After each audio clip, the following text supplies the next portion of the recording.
Gastroenterology last-minute flashcards.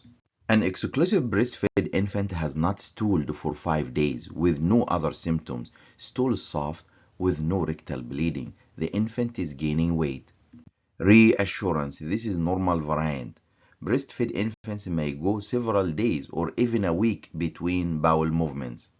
Weight loss, abdominal pain, nausea, effortless postprandial regurgitation after at least one meal daily for 1 month. Regurgitated food occasionally re-swallowed, re-chewed, or spit out. Rumination syndrome is more common in children with intellectual disability or developmental delays, and the best management is diaphragmatic breathing, cognitive behavioral therapy, biofeedback, and relaxation training. A child with history of asthma and severe eczema is having progressive dysphagia and recurrent food impaction.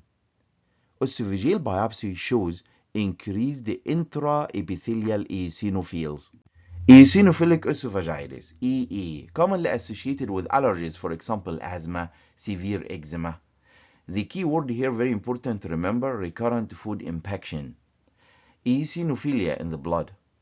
But to confirm the diagnosis, the esophageal biopsy will show positive eosinophils.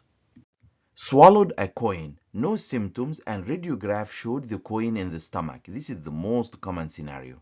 Coin in the stomach with no symptoms, the recommendation is to check the stool for passage of the coin for 4 weeks, with weekly radiographs if indicated. If the coin doesn't pass through the stomach by 4 weeks, or if the patient is symptomatic, removal by endoscopy should be considered. If bottom battery and passed to the stomach with symptoms, immediate removal. If no symptoms, observation can be considered.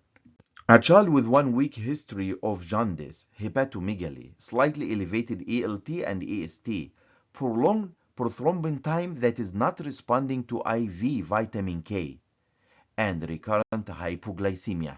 Acute hepatic failure. Signs of acute hepatic failure, jaundice, prolonged prothrombin time not responding to IV vitamin K, hypoglycemia, and low albumin. Visit lastminutepediatric.com to learn more about last-minute flashcard videos. You are able to review these cases in the Last Minute Review Chapter 33 in the 3rd edition. Thank you and good luck in your exam.